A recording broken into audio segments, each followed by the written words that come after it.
vody.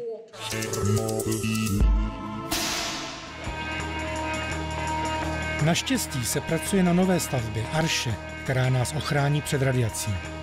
Na jejím vyrobení se finančně spolupodílelo několik zemí z celého světa, včetně České republiky, která do projektu vložila 65 milionů korun. Na Arše pracuje 36letý konstruktér Alexandr. Stavbu označuje za největší pohybující se konstrukci v dějinách lidstva.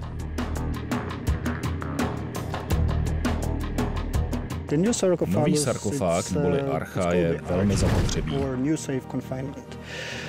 Je 180 metrů vysoký, 236 metrů široký a jeho délka je 100 metrů. Až bude dokončen a vybavení už bude kompletní,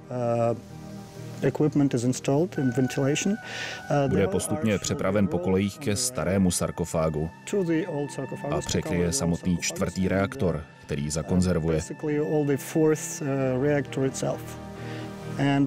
Tento sarkofág bude plnit svou funkci přibližně 100 let. Poté se může na chvilku zapomenout na radiaci.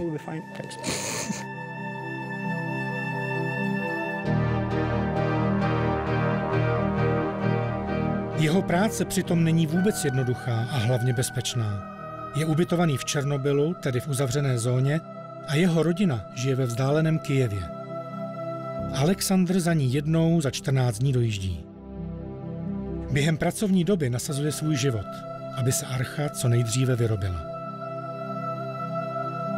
Dělníci, kteří pracují na Arše, tak mají život docela stereotypní. Oni jdou do práce, což chodí většina z nás, ale po práci oni prostě nemůžou jít někam na procházku. Ono není ani relativně kam, nemůžou jít ani do obchodu. Tam je jediný obchod, kde jsou potraviny a docela dost děsivý. Takže ty lidi prostě jdou na hotel, tam si sednou do hospody a vypráví si s ostatníma. Takže to bylo i první, kde jsem potkal tyhle dělníky, kde jsem s nima seděl a mohl s nima mluvit. A tohle je každodenní jejich režim. Pracuji 20 až 50 metrů od samotného reaktoru. Ale ještě předtím, než jsem vstoupil do místnosti, přečetl jsem a zkontroloval na internetu veškeré informace o radioaktivitě a jejím typu a také o tom, jak se před ní chránit. Bylo to mé vlastní rozhodnutí. Zvážil jsem to a nemám strach, to už se spíš bojím vaší kamery. Abych pravdu řekl, když se rodina poprvé dozvěděla, že chci pracovat v Černobylu, řekli mi, že jsem idiot. Všichni přátelé se ptali mé ženy, jestli jí vadí, že pracuji tam, kde je radiace.